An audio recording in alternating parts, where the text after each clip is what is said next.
खुलुमबाय लोगोफोर आंनि बे B.V.N ब्लग इउट्यूब चेनेल नायग्रा साफ्रोमखौबो आंनि गोसो गोरबोजों आं बरायनानै लाग्रोनाय जाबाय आरो लोगोसे आसा खालामो नोंथांमोना आंनि बे भिडिअखौ जोबजासिम नायगोन होननानै आं मिजिंथिबाय। आं दिनै मोननै आयदानि सायाव भिडिअ लाना फैदों। मोनसेया जाहैबाय जोंनि nex-Ndfb B.Naizab बिथाङा BPF दोलाव जयेन जानानै मा बिबुंथि होदों आरो मोनसेया जाहैबाय भाइरेल भिडिअ। नोंथांमोना बे भिडिअखौ जोबजासिम नायब्ला नुनो मोनगोन। फै बिदिब्ला भिडिअखौ नायना लाग्रोदिनि। बिथाङाथ' निश्चय फुथुला बायदियानो जाहैबाय, निश्चय फुथुला बायदियानो। दा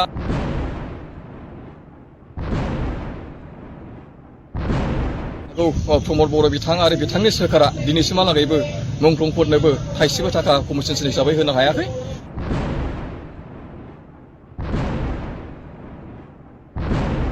सानजाहा सिमा बारायनांगौ दङमोन गहपुरसिम, बेबो दिनैसिमहालागै 1 इन्सिबो बारायाखै।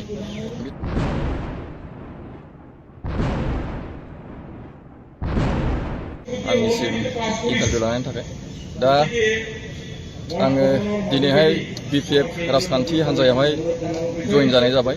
मानो होनना बुङोबा जोङो थांनाय 3 बोसोर प्रमद बर'नि UPPL सोरखारखौ नेबाय थादोंमोन। NDFBनि ex-NDFBनि आरो रुंसारिफोरनि थाखाय, मार्टियार्सफोरनि थाखाय माबा मोनसे मोजां खामानि मावगोन होननानै। नाथाय 3 बोसोर बारलांनायनि उनावबो बिथाङा दिनैसिम 1%बो ex-NDFB आरो NDFBनि मार्टियार्स जायफ्रानाखि जालांबाय बिथांनि थाखाय मोनसेबो खामानि मावनानै होनो हायाखिसै। बेनिखाय नेनो बानानै, जों आसा खालामनो बानानै आं दिनैहाय BPF राजखान्थि हान्जायावहाय जयेन जाबाय। जोंहा गोबां खामानि मावनांगौ दंबावो ex-NDFBनि जानानै। थांनाय 3 बोसोराव प्रमद बर' बिथाङा आरो बिथांनि सोरखारा सासेबो NDFBनि केसफोरखौहाय उइथड्र खालामनो हायासै। सासेबो NDFBखौहाय प्रमद बर' बिथाङा जेलनिफ्राय बरननो हायासै। रन्जन दैमारि बिथांखौ प्रमद बर' बिथांनि सोरखार आरो बिथाङा बरननो थाखाय जेबो राहा लामा लायासै। बिनि थाखायनो जोङो जोबोद दुखु नांनो गोनां जादों, जोबोदहाय दुखु नांनो गोनां जादों। आरो बिनि थाखायनो आं दिनै BPF राजखान्थि हान्जायावहाय जयेन जानाय जाबाय। सानजाहा सिमा बारायनांगौ दङमोन गहपुरसिम, बेबो दिनैसिमहालागै 1 इन्सिबो बारायाखै। बिथाङा आरो बिथांनि UPPLनि दैदेनगिरिफ्रा, लिडार्सफोरा बुंगासिनो दं हाबगोन सिमाया सानजाहा बारायगोन होननानै। नाथाय दिनैसिमहालागैबो 1 इन्सिबो सानजा सिमा बारायनाय जायाखै आरो आं सानो बारायनायबो नङा बिथांनि सोरखारनि समावहाय। बेनिखाय जोङो जाहाथे सिमाया गहपुरसिम बारायो, बेनि थाखाय आङो आंनि लोगोफोरजों लोगोसे BPF राजखान्थि हान्जायाव जयेन जादों। जाहाथे BPF राजखान्थि हान्जानि थ्रुयैहाय जोङो सिमाखौहाय गहपुरसिम बारायलांनो हायो, बेनि थाखाय आं जयेन जानाय जाहैबाय। लोगोसे बेल' नङा, NDFBनि जेसेबांनाखि मार्टियार्स जालांबाय, बे मार्टियार्सफोरनोबो प्रमद बर' बिथाङा दिनैसिमहालागै कम्पेन्सेसन हिसाबै थाइसेबो थाखा होनो हायाखै। आरो NDFBनि जेसेबांनाखि मुंख्लं जालांबाय बिथांमोननि मुंखौहाय बा बिथांमोनखौहाय मुंख्लं जालांनाय बिथांमोनखौहाय दिनैसिम आसाम गभर्नमेन्ट आरो सेन्ट्रेल गभर्नमेन्टखौ नारसिननानै सिकिउरिटि होहोनो हायाखै। बिनि थाखायनो जानो हागौ प्रमद बर' बिथां आरो बिथांनि सोरखारा दिनैसिमहालागैबो मुंख्लंफोरनोबो थाइसेबो थाखा कम्पेन्सेसन हिसाबै होनो हाया। बिनि थाखाय जोङो लाजिदों बिथांनि सोरखारखौहाय। जोङो नेसेयावबो बिथाङा मोनसेबो मोजां खामानि मावबोनो हायासै आरो मावनोबो हानाय नङा। बेनिखाय बिथांनि सोरखारा कमप्लिटलि दिनै फेलें जाबाय। फेलियर मोनसे गभर्नमेन्ट बिथाङा सालायगासिनो दं, बेयो प्रुफ जाबाय। बिथांखौ फुथुला बायदि होननानै नोंथाङा फोरमान होनो सानो नामा? बिथाङाथ' निश्चय फुथुला बायदियानो जाहैबाय, निश्चय फुथुला बायदियानो। दा आसाम सोरखारा हिमन्त बिश्व शर्मा बिथाङा जा खामानि मावनो होयो बेखौनो बिथाङा मावगासिनो दङ। बिथाङा फुथुला बायदि जागासिनो दङ, सासे येसमेन बायदि जागासिनो दं। बिथाङा जा खामानिखौहाय, जा डिरेक्सनखौ हिमन्त बिश्व शर्मा बिथाङा बुंहरो बेखौनो बिथाङा येस होननानै मावबाय थानो गोनां जायो। आरो जुदि बिथाङा येस होननानै बुङाब्ला अब्ला आसामनि गिबि मन्थ्रि डक्टर हिमन्त बिश्व शर्मा बिथाङा BPFखौ अल्टारनेटिभ हिसाबै लागोन। बेनिखायनो बिथाङा जोबोद गिनानै, आसामनि गिबि मन्थ्रिखौ जोबोद गिनानै बिथाङा जा बुङो बेखौनो बिथाङा मानिनानै सोलिगासिनो दङ। आरो बे हिसाबै जोंनि जा BTC आवहाय सिगांनिफ्राय 2003निफ्राय 2020सिम जा पावार आरो फांसनफोर दङमोन, बेफोर गासैबो मोनसेनि उनाव मोनसे दिनैहाय माइनास जालांगासिनो दङ, डिक्रिज जालांगासिनो दङ। बेफोरनो प्रमद बर'नि जा दुरबलथा सरखार बेखौ फोरमान खालामो। दिनै बिटिआर सान्थि सुक्तिनि उनावबो बिटिआरआव गोजोन गैयै थासारियासो बांसिन सोमजिदों, बिनि सायाव मा बुङो? बिटिआरआवथ' दा गोजोन गैयै थासारिया सोलिगासिनो दङ।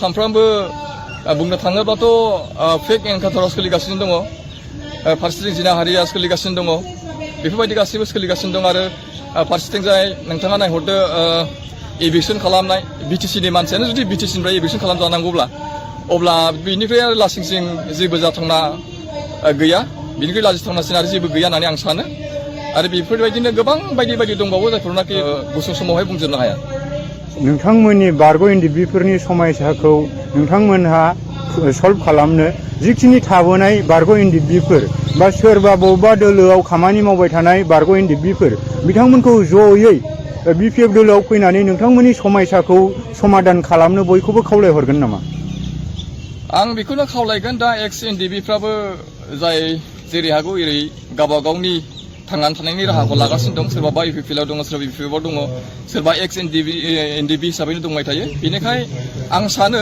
जिहेतु प्रमद बर'नि सोरखारनि समावहाय मोनसेबो एक्स एनडिएफबिनि खामानियानो जानो जायाखसै आरो जानायबो नङा जों आसा खालामनो हाया बेनिखाय आं सानो जेसेबांनाखि एक्स एनडिएफबि दङ दुलाराय माने मोनब्रै जिल्लायावहाय बिटिसियावहाय आं बिथांमोनखौ गुरैयै खावलायहरो जाहाथे नोंथांमोनाबो बिपिएफआव जयेन जानानैहाय हाग्रामा मुलि बिथांखौहाय एक्स एनडिएफबिनि जा आद्रा थालांनाय खामानिफोर दंबावो मावफुंनांगौ खामानिफोर दंबावो बेफोरखौ जाहाथे मावफुंनो हायो हाग्रामा महिलारि बिथांनि राजखान्थि दोलोनि गेजेरजों आरो 2025आव जिहेतु बिपिएफनि सोरखारानो फैफिनखागोन बेनिखायनो गासैबो एक्स एनडिएफबिफोरखौहाय आङो बिपिएफ राजखान्थि हान्जायाव जयेन जानानैहाय बिथांखौ हेफाजाब होनानै जाहाथे जोंनि खामानिफोरखौ मावफुंलांनो हायो बेनिखाय आङो बेयावहाय जयेन जानायखौ लुबैयो लोगोफोर नोंथाङाथ' एक्स एनडिएफबि B.Naizab बिथांनि बिबुंथिखौ खोनाखाबाय नाथाय आंहा बेवहाय बुंनांगौ जेबो गैया मानो होननानै बुङोब्ला बेफोर गावनिसो गोसो जि हान्जायावनो थाया मानो सोरबा बिपिएफ हान्जायानो जा सोरबा इउपिपिएलआनो जा सोरबा कंग्रेस एजेपि बिजेपिआनो जा जायखिजाया गावनिसो गोसो जे हान्जायाव थायो बे गावनिसो खोथा नङा होमबा लोगोफोर नायखि ओरैसो होगारगोनलां बाराबा लोगोफोर नोंथांमोनाथ' भिडिअखौ ससेबाबो नुबाय लोगोफोर बिसिनाव लाजिनाय गैया मोनथिबायना बिसोर जुनार आखुनि मानसि बिसिनाव बिमा बिफा बिमादै बिबथै बिमाय बिमानै बिदा बिब' आरो फंबाय बिनानाव गैया बिसोर जुनार आखुनि मानसि मोनथिबायना लोगोफोर बिसोरखौ हमनानै मोनब्ला ओरैबायदि फैनांगौना माने जागा गैयिसो फैनांगौ लोगोफोर मोनथिबाय बेनोसै लोगोफोर आंनि दिनैनि भिडिअआ नोंथांमोना आंनि बे भिडिअखौ नायनानै मोजां मोनदोंब्ला आंनि बे चेनेलखौ साबस्क्राइब खालामना लादो आरो खाथियाव थानाय बेल आइकन नटिफिकेसनखौ अन खालामना ला आं बेफोरबायदिनो दैलि भिडिअ लाबोबाय थागोन नोंथांमोना आंनि भिडिअखौ दैलि नायबाय थानो हागोन एसेनोसै लोगोफोर जै बर' हारिनि